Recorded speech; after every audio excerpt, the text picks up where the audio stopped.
Boa noite a todos e a todas. Sejam muito bem-vindos a mais esse evento da Escola Legislativa Paulo Freire. Quero anunciar e agradecer a presença do vereador José Couto de Jesus, vereador Sidney Pascotto. Até enfatizar que essa palestra é uma iniciativa do gabinete do vereador e nós temos a grande satisfação de receber aqui a senhora Carmen Bressani.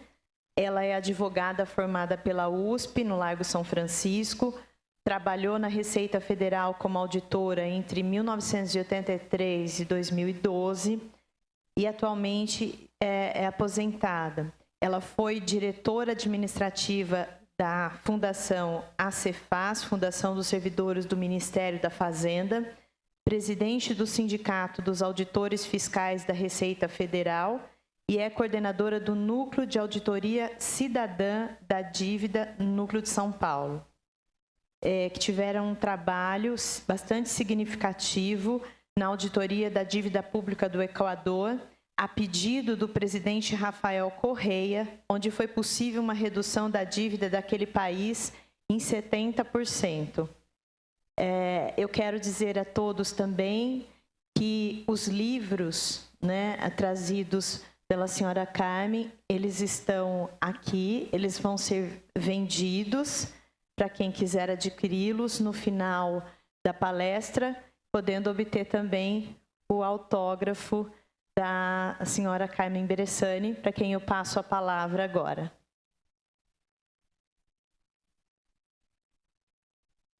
Boa noite. Eu também quero agradecer muito o convite feito pelo vereador José Couto, pelo seu gabinete, o Prudêncio. E essa é uma oportunidade importante para a gente de vir debater o tema da dívida pública, que é um tema fundamental e pouquíssimo discutido. Nessa casa, que é uma casa legislativa, é um assunto fundamental. E para essa palestra, a gente sempre faz uma palestra mais personalizada, e eu montei uma palestra especialmente para cá, tratando-se aqui de um fórum legislativo, uma palestra que vai tratar do assunto representatividade política, modelo econômico e dívida pública. Nós temos a coordenadora geral da Auditoria Cidadã, que é a Maria Lúcia Fatorelli, eu, Carmen Cecília, palestrante. Por favor, Ju.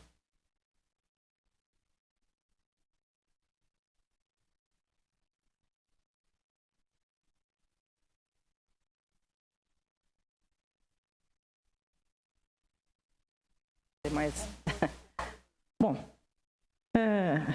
nós vimos desde junho de 2013 diversas manifestações da sociedade que tomaram as ruas, desde aquela questão do passe livre, tarifa zero, que levaram milhões de pessoas às ruas em todas as capitais do país e muitas cidades, levando sempre muita gente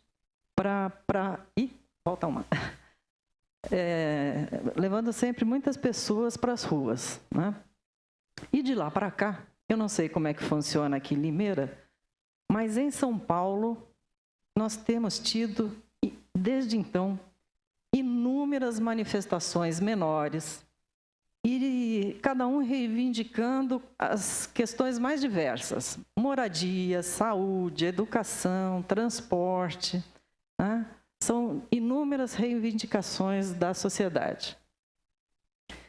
Nós temos acompanhado e vivenciado essas manifestações e percebemos que, embora as reivindicações sejam bastante distintas umas das outras, a gente consegue encontrar um denominador comum de todas elas.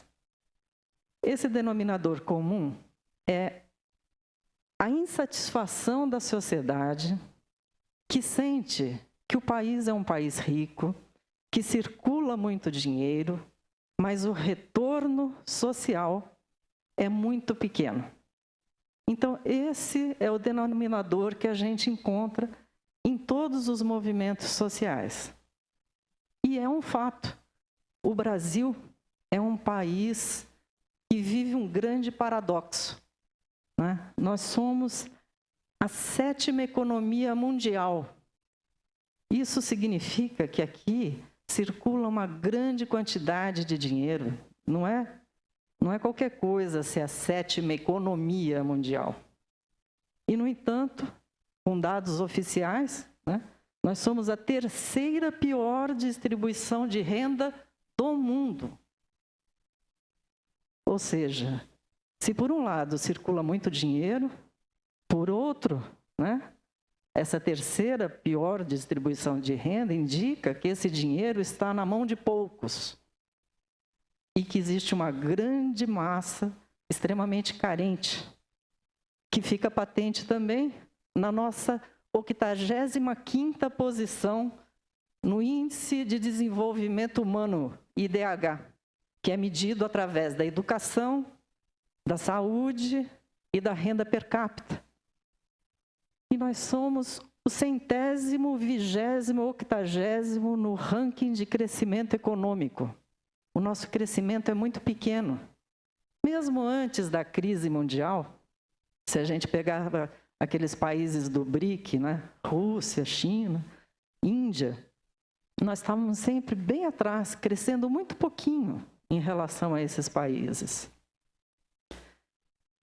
E, então, esse sentimento que a população leva às ruas, né, de que não tem retorno em bens, em serviço social, em serviço público, o equivalente a que ele sente que existe de dinheiro circulando, é muito verdadeiro.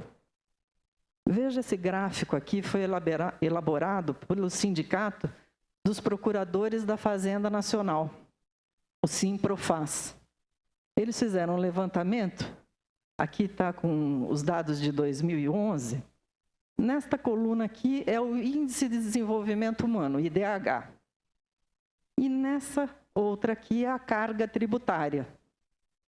Veja onde está o Brasil. O Brasil está aqui, ou seja, a nossa carga tributária é bastante significativa, né? É bem grande. No entanto, o nosso índice de retorno social é baixíssimo, né? Medido pelo IDH. A gente vê que, por exemplo, o Chile tem uma carga tributária muito menor e, no entanto, um retorno social muito maior. Nós também temos países que têm uma carga tributária muito mais elevada que o Brasil, a Dinamarca, a Noruega, mas, no entanto, olha o reflexo do que se atende em termos sociais à população. E o Brasil está numa situação realmente muito complicada, né? Ele arrecada bastante, mas não retribui para a população na mesma proporção. E quem é que financia a arrecadação tributária? Olha aqui. Quem mais financia o Estado são os trabalhadores. 52% da arrecadação vem dos impostos indiretos incidentes sobre o consumo de bens e serviços e da renda do trabalho. Aquele que é assalariado, que tem já direto o desconto do imposto de renda ali no seu holerite, né? O servidor público, o empregado de empresa privada. E quanto mais pobre, percentualmente, mais a pessoa paga.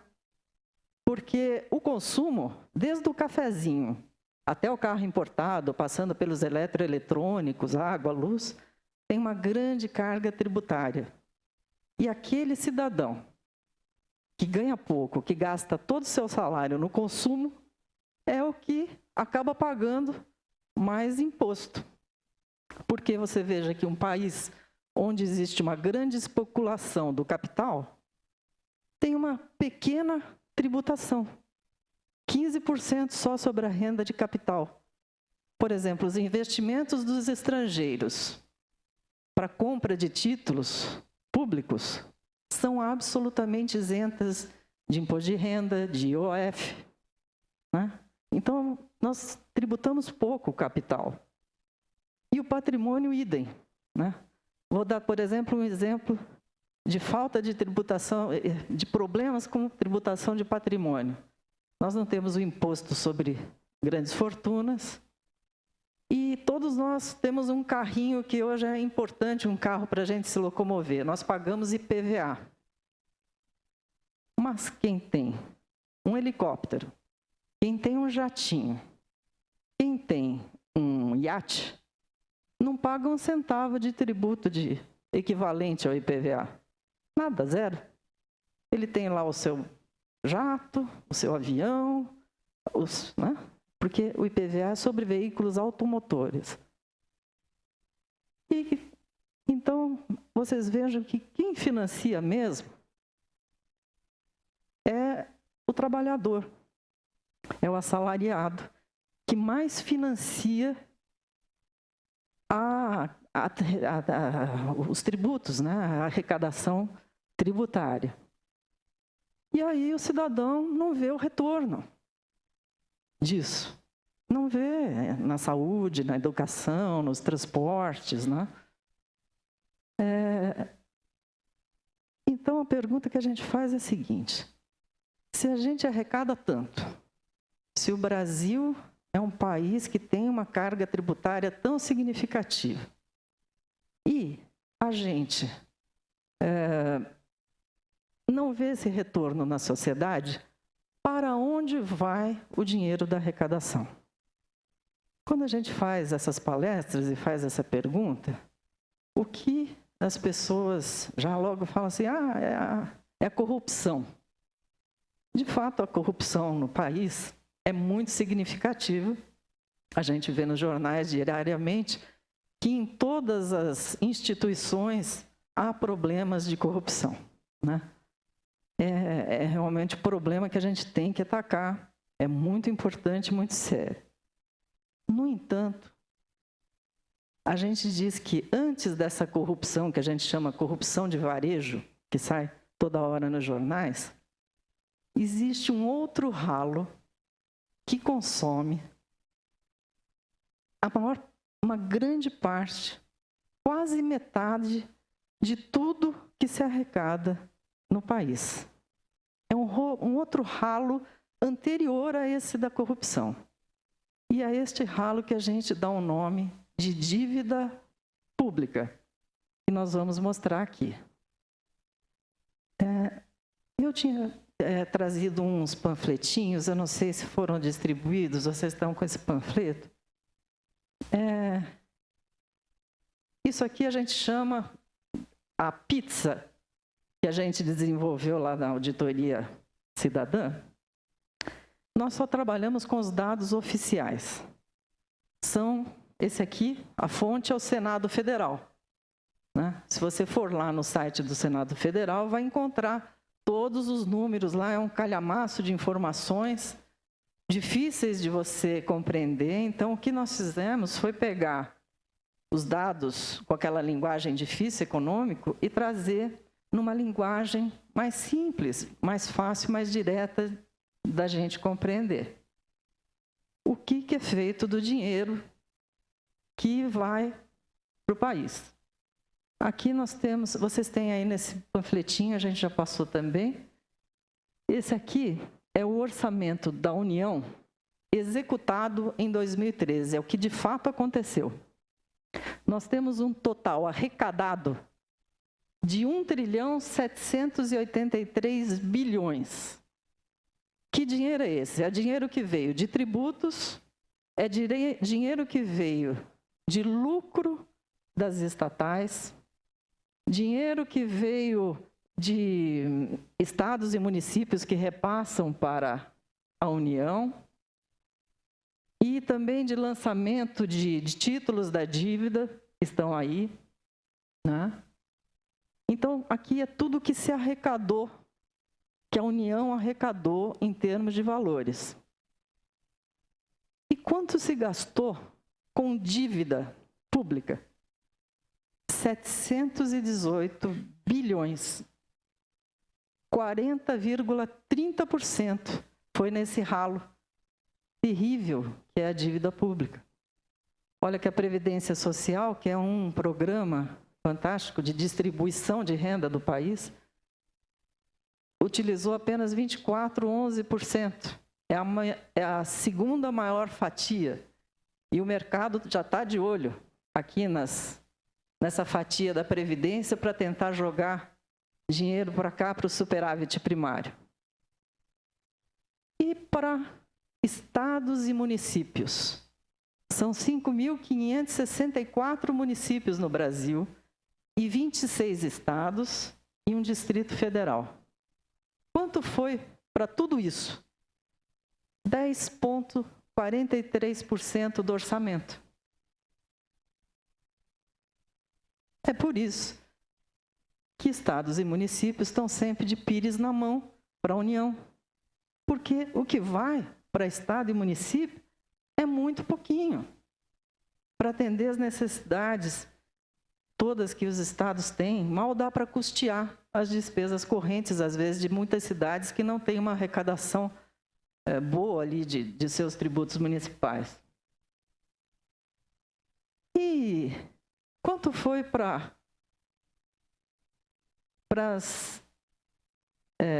os serviços diretos, né? Nós temos aqui, olha, habitação, 0,00%, porque para chegar numa casa teria que correr mais umas 3 ou 4 para cá. Não chega a 0,00 para habitação. Teria que vir mais casas para poder aparecer algum número. Olha o percentual de habitação. Vamos ver, me ajuda a achar aí. Cadê a saúde? Saúde está aqui, ó.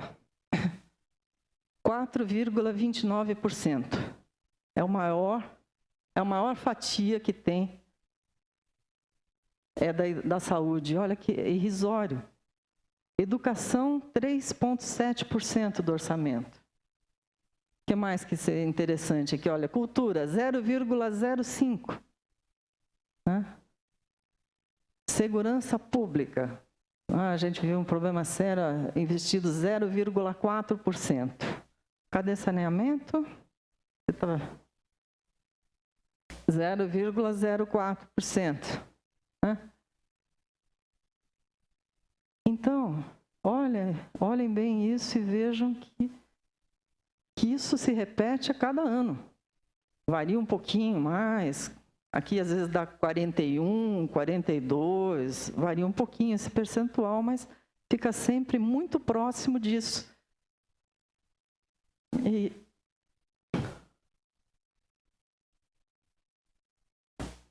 Então, essa parte da habitação, né, que foi, inclusive, uma proposta de campanha desse atual governo, né? Como é que é a saída disso? Como fazer um programa de habitação sem dinheiro? Né? Como é que a gente consegue atender sem dinheiro destinado para cá? A saída é pegar as empresas, instituições financeiras e fazerem financiamento de casa popular.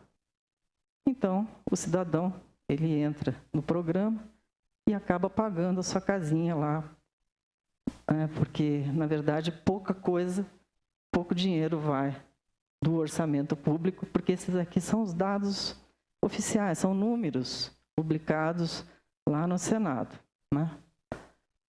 Então, essa questão aqui da destinação da dívida é um problema sério, né? Que precisa ser bem debatido, bem discutido, bem pensado, né? E nós alertamos que vocês vão encontrar, em algumas vezes, algumas informações diferentes deste número aqui. Por quê? Porque nós colocamos, além do pagamento de juros, nós colocamos também os valores relativos a amortizações da dívida.